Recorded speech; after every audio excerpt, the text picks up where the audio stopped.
Hello. I'm so excited for today's podcast episode. So, a few weeks ago in episode 83, I shared how I earned $854,000 in 2025.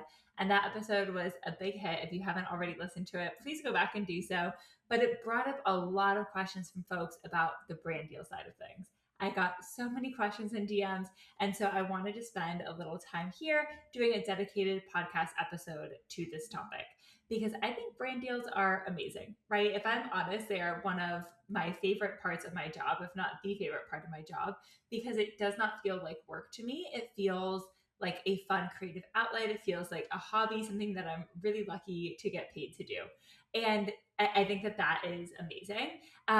They're also much more flexible with my time, which is something that I love as a new mom, right? So instead of having to be in session with a client in order to get paid or on a business coaching call in order to get paid, I'm able to do brand deals. I can film it when I want to, when Aiden's taking a nap, and I don't have to commit to being somewhere at a specific time of day. They're also really high hourly rate. So I'm going to share a little more transparently about my rates and all that in this episode. But, you'll often get paid several $1,000s for a reel or for a story set, which might only take you 30 minutes, an hour, 3, 4 hours max to put together. And so that's really cool. Of course, there's a lot of work you have to do between campaigns to build an audience, nurture the audience, keep your engagement rate high, all of that. But it's pretty cool and exciting when you're like, you want to pay me how much to do an Instagram reel? Okay, I'm so down with that. Before we dive into today's episode, I do just want to briefly address ethics as a therapist because I know that this is something that a lot of folks feel nervous about. It is really important that as a therapist, you are not doing brand deals where you are trying to sell things to your clients, right? We do not want to create a dual relationship with your clients. That would be unethical. I do think that it's helpful to recognize that being a therapist is part of your identity, but it is not your whole identity, right? And so when you are on Instagram, even if you say I'm a therapist, you are not doing therapy on Instagram, right? That would also be unethical. And so you are allowed to promote services, you're allowed to promote products as a therapist on Instagram, but you do need to do some things to keep yourself safe. So one, I would definitely make sure that you are not promoting to clients. Two, I would make sure that you were doing brand deals outside of your private practice. So you could either have a sole proprietorship where you are just doing brand deals as yourself as an individual, or you could incorporate a second business for brand deals. I would sort of depend on how much brand deals you are getting, where you're at. I personally decided to start with a sole proprietorship, and then as this continued to grow from a tax perspective, a liability perspective, it made sense for me to have a second business here. And then lastly, don't operate outside of your scope. So do not recommend things that would be unethical for you to recommend as a therapist, whether that be supplements, whether that be providing medical advice, be cautious there, use your brain kind of thing. Okay. So I want to share in today's episode, we're going to talk about things that you can implement in order to get more brand deals, to get higher paid brand deals, to grow your following in a way that is going to bring in more brand deals. And I'm going to share throughout some sort of behind the scenes numbers for how I've done that, as well as a lot of lessons learned. But before we get into some numbers, I just want to talk a little bit about the most important thing that you need in order to get brand deals is influence. So I don't love the word influencer, right? I think that it's something that can feel like a little cringy or embarrassing. Oftentimes, when folks ask me what I do, I'll say I'm a therapist. And then if they ask a little further, I'll say, I also do some content creation and some business coaching with other therapists. But I really rarely use the word influencer to describe myself. But in the capacity of brand deals, that is exactly what I am. I am an influencer. And it is important that you have influence if you want to get brand deals. And what I mean by influence is you should be able to influence people's purchasing decisions, right? That is why brands are hiring you to create content for their page. They want you to influence how people perceive the brand, right? They want you to influence whether or not people decide to buy that product or buy that service. And so that is something that I think is really important for you to keep in mind, right? So if you only have a few hundred followers, you get very little engagement, nobody's clicking on links in your stories, nobody's asking you questions, you probably don't have enough influence yet in order to get brand deals, right? It wouldn't make sense for a brand to pay you to create content to promote their product or service. Now, on the flip side, when you do start to get a more engaged community, This can happen with even a few hundred followers, a few thousand followers. It does not need to be a mega audience. And you start to notice people are asking you for recommendations. People are taking your recommendations. People are thanking you for your recommendations. People are clicking on the links that you share. They're asking you for advice. Like, that is a good sign that you have influence and that you would do well with brand deals. So I just want to sort of like share that as like a preface. The other thing that I think is helpful is you should be creating content that brands can envision their products or services on your page, right? So it is important that you keep that in mind when you are trying to expand to brand deals. So if you are a therapist and you've grown your audience just by talking about therapy and you never talk about any other products or services, you never share other pieces of your life, you never share recommendations for things, you never share practical items that people could use to cope or anything like that, it's going to be really hard for brands to envision what content would look like on your page to promote their services. And so if you are at the stage where you're like, my caseload is pretty full, I have good engagement, I'm wanting to expand in this area, I would intentionally start to create some content that could be a brand deal, but is not, right? So what do I mean by that? Maybe you share a list of recommendations of, items that you love as a mom, or whatever, outfits that gave you a dopamine hit, or, hobbies that you have on the weekends, right? And incorporate some products in there. You don't have to make it an ad for a specific product. You could incorporate a variety of products, but you want brands to be able to see, oh, yes, like this could fit. You can also sort of start to expand your niche a little bit, right? So I'm a big fan of niching down. I think that is super helpful.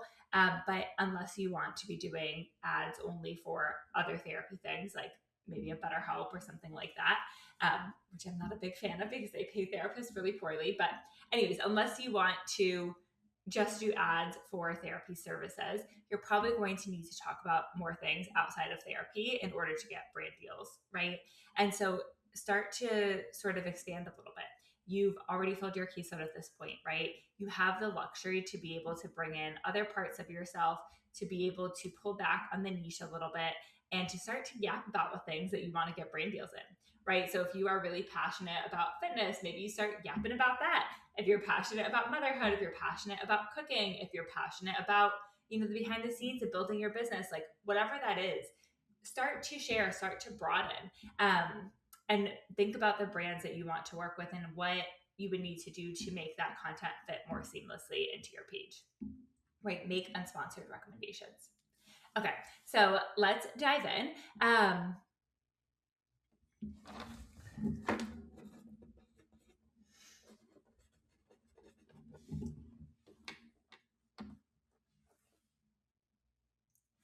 Okay, other tips. I think that it is important to recognize that there is a trade-off with rates, and you have an option to either charge a lower fee and try and do a high volume of brand deals that are going to be maybe easier to get, or charge a higher fee and recognize that you will do likely less brand deals, but they will be more substantive brand deals and you won't have to do some money in order to earn the same income. I personally have chosen the latter route. So I charge definitely on the high end for brand deals. And I personally would rather do a few good paying partnerships than a ton of smaller partnerships. And this is for a few reasons. One, brand deals are not my full time income. I consider them to be like fun money, savings money, bonus money. It is not something that I rely on to pay my bills whatsoever. And so I can hold out for the bigger brand deals, right? I'm okay with saying I haven't gotten a new brand deal in months. Like I will let that ship pass versus taking something where I'm going to feel underpaid. So that is my personal take on that. In the beginning, I also did do a lot more lower paid brand deals to get experience, right? Because I thought it was really cool to be getting paid any amount of money to be doing a brand deal. So I was very happy to do that. And two, I wanted to get better at creating branded content. I wanted to get practice with promoting brands. I wanted to have multiple reels that I could link for brands and showcase high performance, showcase conversions, right? I wanted to be able to show that. And so over time, I've been able to increase my rate and demand a higher rate because I know that I have influence, right? We talked about that in the beginning. I know that if I recommend Jane, the electronic health record I use in my therapy practice, I will get other therapists to decide to use Jane in their therapy practice, right? I know that if I create content around that, that people will sign up, that people will trust my recommendation, and that people will, like, the brand will get the bang for their buck. It will be worth it for them. And that feels good to me, right? And so I've not overpriced myself to the point where brands are like, we don't really want to continue with you because we're not getting value out of this. It is important that your price still matches what you're bringing to the table, whether that be conversions, whether that be like positive affinity towards the brand, whether that be views, whether that be engagement. Like, you should be driving results that equal the rate there. Another reason why I chose personally to kind of keep my rates on the higher end is that I sell a lot of stuff on my own pages, and I always have. So when I started Sit with Kelly, I used to promote my therapy services all the time, right? Is how I fill my caseload.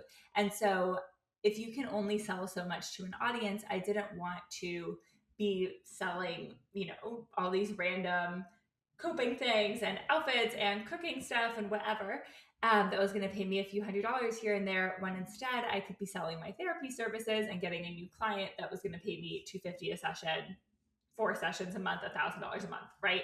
Like, that to me felt more worth it. And now on my Business of Therapy page, I sell my course, the Private Practice Accounting Bundle. I sell my Reels membership. And so I don't want to be doing like an excess of brand deals every day in feed and stories. I want to be able to have time and space in my own content calendar to sell my own programs. So that is sort of how I think about that. And I think it's helpful for you just to spend a little bit of time thinking through, like, one, what is the value that I can bring to brands? How much influence do I currently have right now? How many brand deals do I want to be doing? Am I okay with passing on some brand deals to, kind of hold out for the bigger ones, and sort of thinking there. Inside of PPA, I have like a whole more in-depth guide on setting your own rates and some formulas you can use there. But for context, I will share my rates with you here. I do keep my rates the same, whether I'm posting on Sit with Kelly, which currently has about 90,000 followers, or Business of Therapy, which has about 50,000 followers, because I have a lot more engagement and influence on my Business of Therapy page, even though it's a smaller account. So my rates start at $2,500 per story set, $2,500 per month for podcast ads, $4,500 for a reel, $2,500 for an email. And if brands want to run paid ads to any of that content, there are additional fees on top of that. That said, sometimes brands negotiate. I think that is part of the process, and something that you should come to expect as a creator, and have enough wiggle room in your fee that you still feel good about the rate that you would receive with some negotiation there. Oftentimes I will give discounts for brands if they bundle multiple pieces of content together, meaning let's say that they want to do a story set, a reel, and an email. I will likely discount those versus charging my full rate for all of those. Or if they want to do a 6-month contract and they say, okay, let's do a reel every month for 6 months, that'll be cheaper than if they just do one reel, right? So I think that there are some ways that you can incentivize brands as well to kind of book repeatedly with you. And that can be really, really helpful. The other thing I'll say as you are setting rates is, at a minimum, when you are starting, I would make sure that you are getting paid at least your hourly rate per session, right? Like, it is going to take you more than 1 hour to go back and forth with the brand on the contract, to set your rate, to send them the concept of what you're thinking for the content, to film it, to edit it, to send it to them, to get their revisions, to edit it, to post it, right? At the very least, set yourself the minimum of your hourly rate. So if you get paid $200 per session, like, that's really where I would draw the line.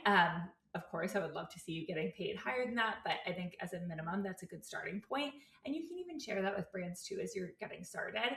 I think that is really helpful. And I've always seen brands be really understanding with that, with myself when I was starting, and with therapists in general who I've worked with. Okay, other lessons learned and advice. You can monetize platforms outside of Instagram. I feel like people are so focused on Instagram and TikTok. I don't really do TikTok anymore, but they are so focused on social media for brand deals.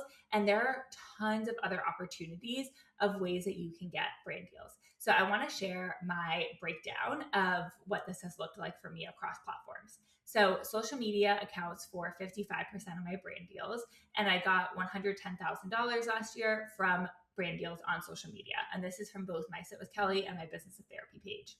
My podcast brought in a lot of brand deals. So 34% of my brand deal income was from podcasts, about $68,000, which is amazing, right? The podcast ads I find to be quite easy. I record them and then I'm able to just insert them, or my podcast editor really is able to insert them into the episodes. And that's really nice. Like, of course, I have to continue to run the podcast. I have to make episodes every week, all of that. But I don't have to come up with new creative ideas for the ad specifically. And I really enjoy doing the podcast. And so it kind of like, one, it pays for the expenses of running this show, but it also brings in some additional income on top of that, which is really, really nice.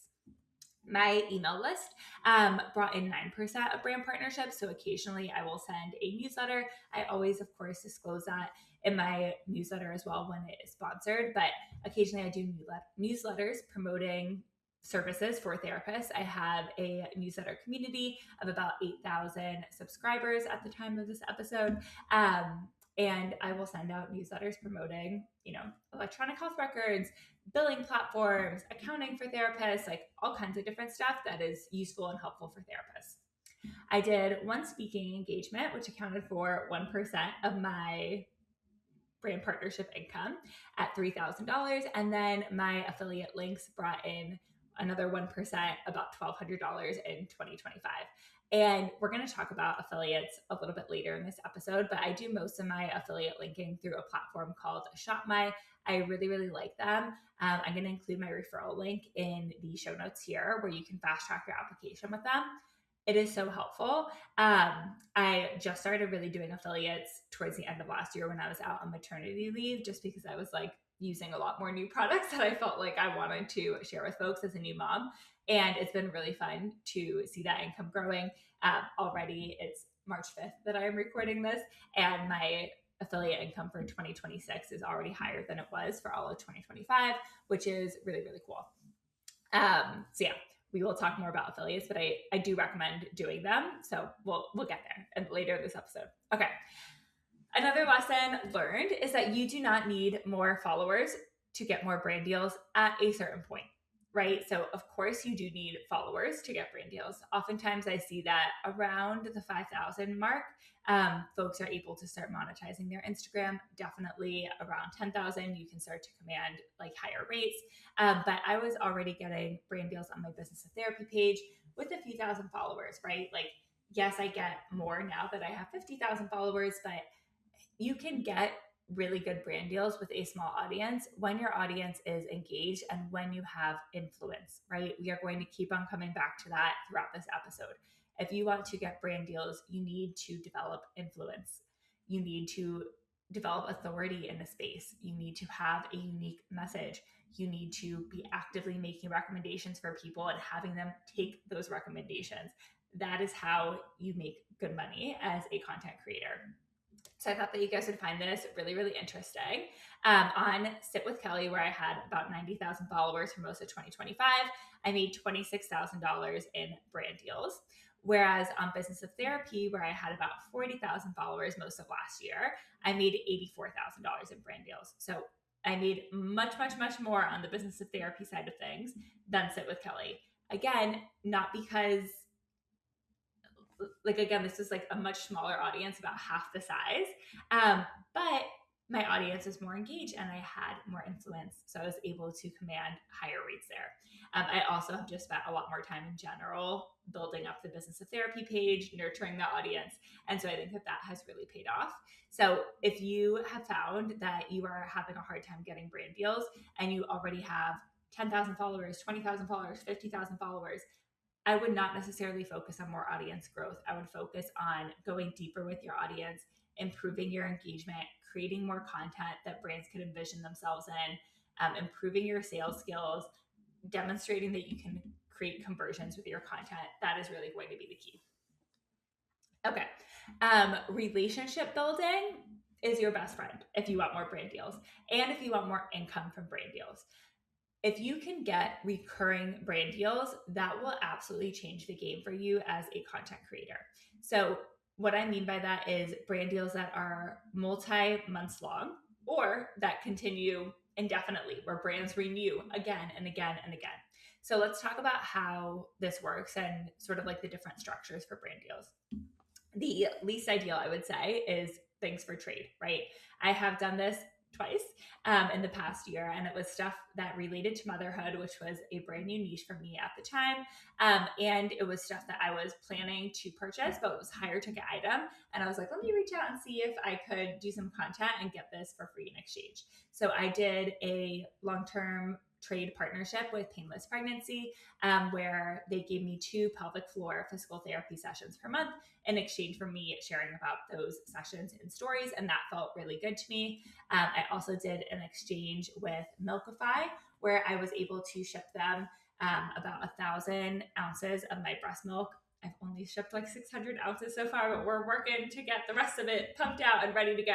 But anyways, I was able to ship them 1,000 ounces of my breast milk, and in exchange, they would, or I would create a reel for them, right? And so I was promoting that service. And they also, just side note, they turned the breast milk frozen into like a powdered formula type thing that you can use on the go, which is really cool and has saved me so much space in my freezer. So that was sort of like trade, but I do really limited trades, and it was all trades that I felt like it was something that I was genuinely wanting to use and would have paid for. And so that is the reason why I decided to accept that without like actual dollar payment from them. Now, the next up, right, in terms of like goodness, is one-off brand deals, right? So this might be a brand who decides they want to work with you one time for a reel, for a post, a reel in a story, whatever, right? But it's not a long-term contract. And those are great. You can get paid well for them. Typically, I would say for me, it's like between $2,000 and $5,000, depending on, you know, the deliverables there. But they're a one-time payment. There's often a lot of back and forth with negotiation. There's a back and forth with understanding the content brief, with sending the brand the idea, filming it, editing it, doing the revisions, getting it posted. And it's just a one-time fee. So neither here nor there. They are amazing, but we can do better, right? So the next thing that I love is a medium-term contract, right? And so this is where brands will book for a few months at a time. Maybe they do a 6-month contract, and every other month for 6 months, you share a reel and a story, right? Or they do a 3-month contract, and every month for 3 months, you share one social deliverable. Maybe it's a reel, maybe it's post, maybe it's 2 story sets. And I think that this can be really helpful for 2 reasons. One, you as a creator really increase your revenue from this brand deal, right? So my sort of like medium term brand deals have paid like $20,000 to $40,000 in 2025, which is amazing, right? So you can earn a lot more money that way. You only are negotiating once with the brand, so it's all one contract. You're kind of doing like all that back and forth. You're getting aligned, you're getting it into the calendar, you're doing like all that back end admin stuff once instead of having to find new brands, you know, multiple times to sort of make that revenue. And I find for the brand, it's really, really helpful that it improves the results of the campaign a lot, right? So we know in marketing that people need to hear about things many, many, many times before they decide to make a purchasing decision. And so, you know, if a brand is working with me once, somebody may not decide to purchase from that one-time recommendation. Now, oftentimes, influencer marketing with one-off campaigns is still effective for brands because brands are working with a lot of different influencers in the market, right? So you might hear me recommend whatever, an office chair.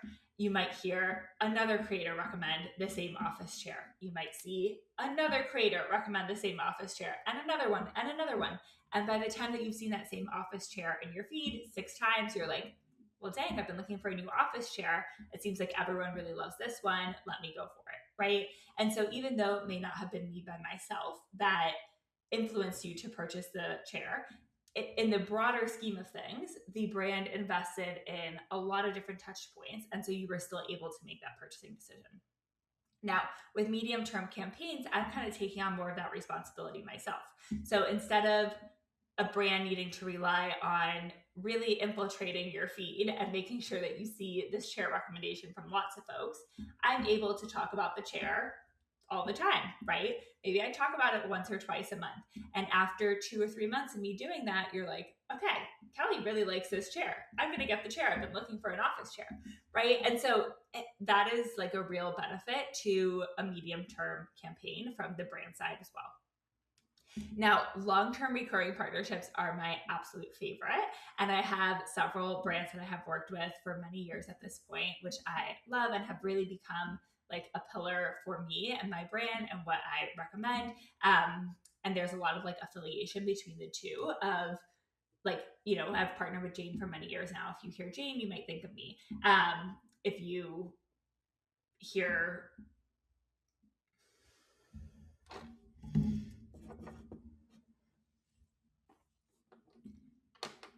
And even if you hear something negative about Jane, which people never do because Jane is amazing, that would reflect poorly on me as well, right? Because I recommend them so much. And so I think that is like a risk that you're taking when you do a long-term partnership like that. It is really important to make sure it's a brand you genuinely use, you genuinely love, you genuinely trust, because the two of you are going to become simpatico in people's minds.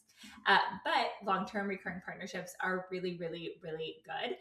Most of my long-term partners pay between like $4,000 and $6,000 a month, and they have placements across multiple channels, right? So I might do podcast ads for them, I might do social media, I might do emails, maybe I do some trainings for them.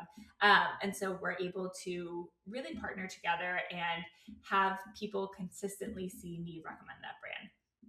And I think what is really great about that is there is like a natural fluidness that comes to partnering with the same brand over time for many years. I really understand those brands. I really understand what sort of messaging works. And I'm really able to drive good results for those campaigns. And that is really the key to getting long-term recurring partnerships that last for many years, is bringing in results for the brands, right? The brands are not going to continue to invest in paying you tens of thousands of dollars per year unless they're getting the results for it that make sense for their business. And so that's something to really think about, as well as like, again, going back to that influence piece, where can you have the most impact for brands? Where can you get better at marketing? Where can you really help brands to sell their products and sell their services? And if you can do that, brands will be so happy to partner with you again and again and again. It's also easier for them than going out and finding a new creator and taking a risk and not knowing if they're going to get results. So that's really cool. I will say about 75% of my brand partnership revenue comes from recurring and like these medium longer term partnerships versus one-offs. And so that is super, super helpful to keep in mind. It just creates like a lot of stability for your income to know that you're not starting at zero every month when it comes to brand deals. Okay, another lesson for you. Do not just wait for stuff to come to you. Actively pitch. Actively pitch. So about half of my longer term partnerships came from pitching, and the other half was from brands pitching me, right? So that's half of the revenue I wouldn't have gotten if I hadn't reached out to brands. For me, most of my one-offs have been inbound, meaning that brands have reached out to me and asked me to partner and have only had budget to do like a one-time campaign. And that is totally fine. My trades have been all me pitching because it was stuff that I was like about to hit purchase and was like, maybe I could do a little partnership here. So anyways, pitch, right? Build relationships. If you can follow these brands, if you can comment on their stuff, if you can reply to their stories, if you can get to know somebody on their team, right? If you can get on a call with somebody, figure out who their marketing person is, that is huge. Even as you get some brand partnerships, like ask to get on calls with them, ask to get to know people, talk to them, right? Build those relationships out for some more longer term campaigns. Inside PPA, I share a lot more information about pitching. How do you get contact information? What should you say in your pitch? All of that. But what I'll say here is you should plan to pitch often and a lot if you are not getting a lot of inbound partnership requests, right? it is very common to get lots of no's and even more commonly to get no responses when you are pitching. So it does become a numbers game, and expect to do that a lot in order to get some yeses, which is totally fine. Okay. Another question that I get often is like, should I get a brand management team? I'm not getting any brand deals. And to that, I will say no. A management team is not going to solve that problem for you. They are not going to help you create brand deals for yourself. What a management team is for is really for negotiating and handling the admin and the back and forth that comes with doing brand partnerships. So I've worked with 3 different management agencies now, and my favorite is the one that I'm currently with, Influence with Impact. I will link them in the show notes. They are amazing. But their job is not to create these opportunities for me. Their job is really to take the inbound request, negotiate, get aligned, and make sure the contract is good, push back on terms that don't fit, push back when brands ask for messaging that doesn't resonate. Like all of that is really their job. And the way that a management team works is they get paid 20% off, 20% of the brand deals that I do through them, right? And so brand management agencies, talent management agencies aren't going to take you on unless you are bringing in substantial income. I think the agency I'm with wants people to be at like $50,000, $60,000 per year with brand deals before they decide it's worth it for them to spend their time managing your brand deals when they only get paid the 20% that you do through them. So that's a little bit of context there. I will say I do a lot of my brand partnerships on my own outside of the agency because they are long-term partners on the business and therapy side who I've known for years and years now, and I don't really need my talent agency to manage those. I think it's better for me to kind of maintain those relationships. So I did like $40,000 of brand deals through the management agency last year, mostly through Sit with Kelly, but a few one-offs on Business of Therapy versus $71,000 on my own for social media specifically.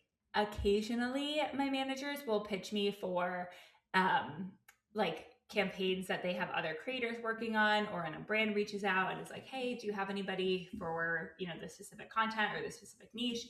But mostly I am bringing them brand deals that either I have pitched or have pitched me, and then they are kind of like taking it and bringing it across the finish line. So just a little bit of context there. Okay. Lastly, I want to talk about affiliates. So unless you are like an affiliate girly, you are probably not going to make much money on affiliates, right? I'm sure we all follow those like Amazon girls who are like, here's all these outfits, or here's all the baby products you need, or whatever.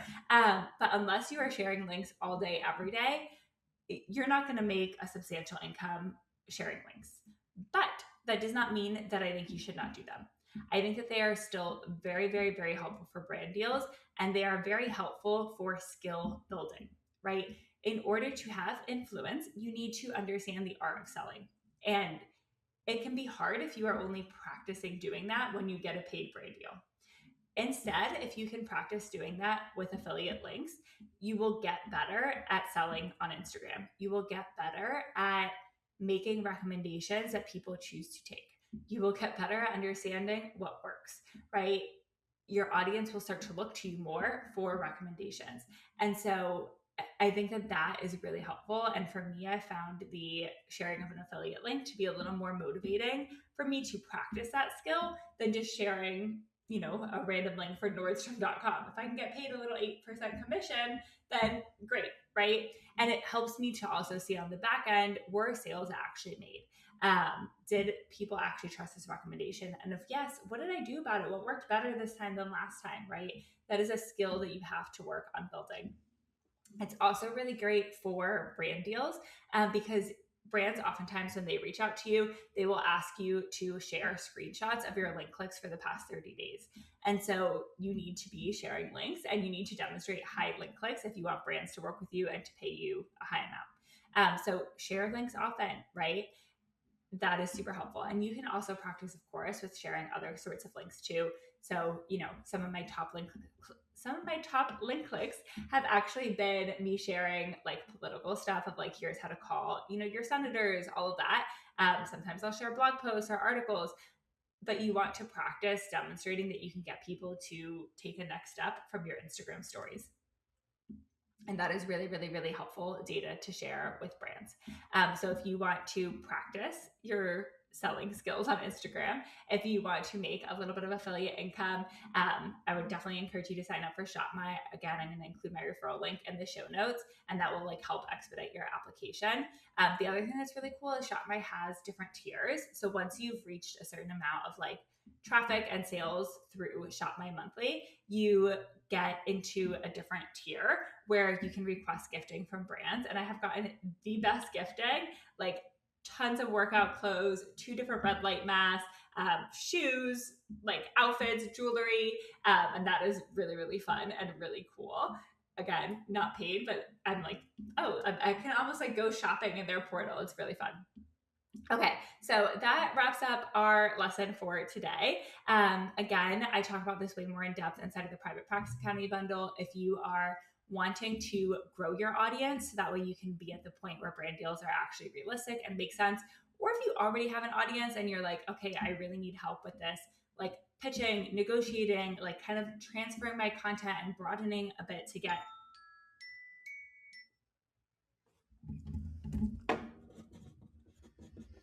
and sort of broadening it a bit to be able to get brand deals, the Private Practice Academy bundle is for you, and specifically inside of our VIP community as well. I'm happy to coach you on this, walk you through it, give you feedback, all of the things. All right. Thank you, my friends. I will see you in the next episode and talk to you soon. Bye.